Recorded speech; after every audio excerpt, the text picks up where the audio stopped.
नदी पार करने के लिए भगवान राम ने केवट से नाव मंगाई। केवट के चरण रज का हवाला देते हुए नाव न लाने के लिए बोला, जिस पर भगवान उसकी इच्छा समझ गए और फिर उपाय स्वरूप केवट ने राम जी के चरण धोए और उन्हें पार उतारा।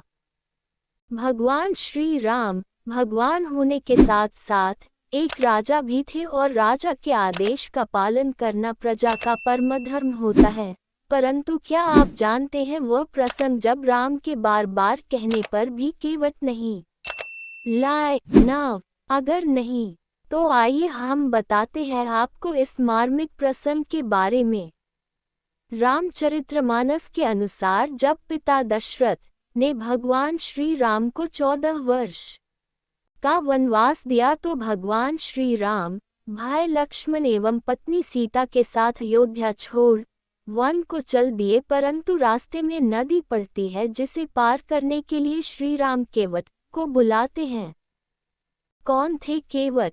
रामचरितमानस में वर्णित सभी पात्रों की अपनी अलग ही महिमा है, परंतु उन सभी श्रेष्ठ पात्रों में से कुछ सर्वश्रेष्ठ पात्र भी हैं, जैसे केवट।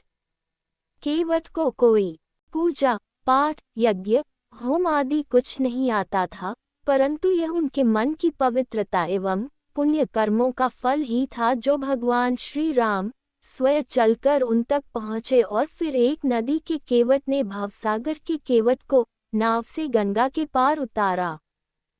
हाथ में कलावा बांधने के लाभ और महत्व। जब श्री राम ने मांगी केवट से नाव, भगवान राम के नाव मांगने पर केवट ने उन्हें ऊपर से नीचे तक निहारा और वह जान गया कि यही भगवान श्री राम ही है, परंतु उसने नाव लाने से मना कर दिया, जिस पर भगवान श्री राम ने नाव न लाने की वजह पूछी। केवट ने उत्तर दिया और बोला, प्रभु मैं आपकी लीलाओं से अच्छी तरह अवगत हूँ। मैं जानता हूँ आपके चरणों की रज के जादू को, जो एक पत्थर को सुंदर नारी बना सकता है। अगर आपकी जादू भारी पदरज एक पाषाण जैसी कठोर वस्तु को नारी बना सकती है, तो ये तो मात्र लकड़ी से बनी नाव है, इसका तो क्या ही हाल होगा।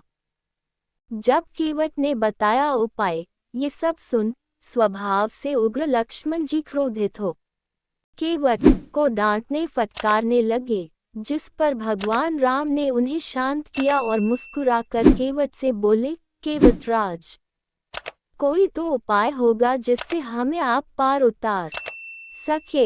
ये सुन केवट बोले, हे प्रभु आपको नाव पर चढ़ाने के लिए पहले मुझे आपके चरणों को धोना पड़ेगा।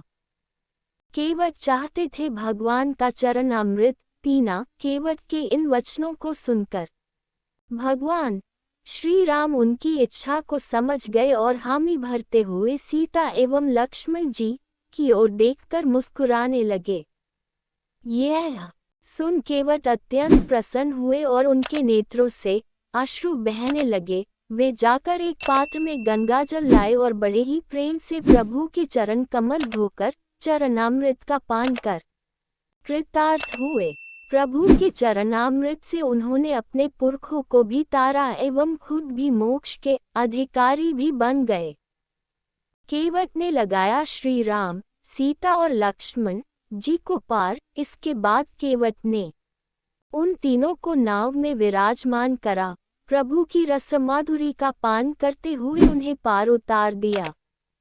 पर उतरने के बाद केवट से प्रभु राम ने उत्तराय यानी नाव के किराए के बारे में पूछा, जिस पर केवट में व्याकुल हो कहा, प्रभु मैंने आज आपको इस नदी से पार लगाया है, कल जब मैं आपके लोक में आऊंगा तो कृपा कर आप मुझे भवसागर से पार उतार देना।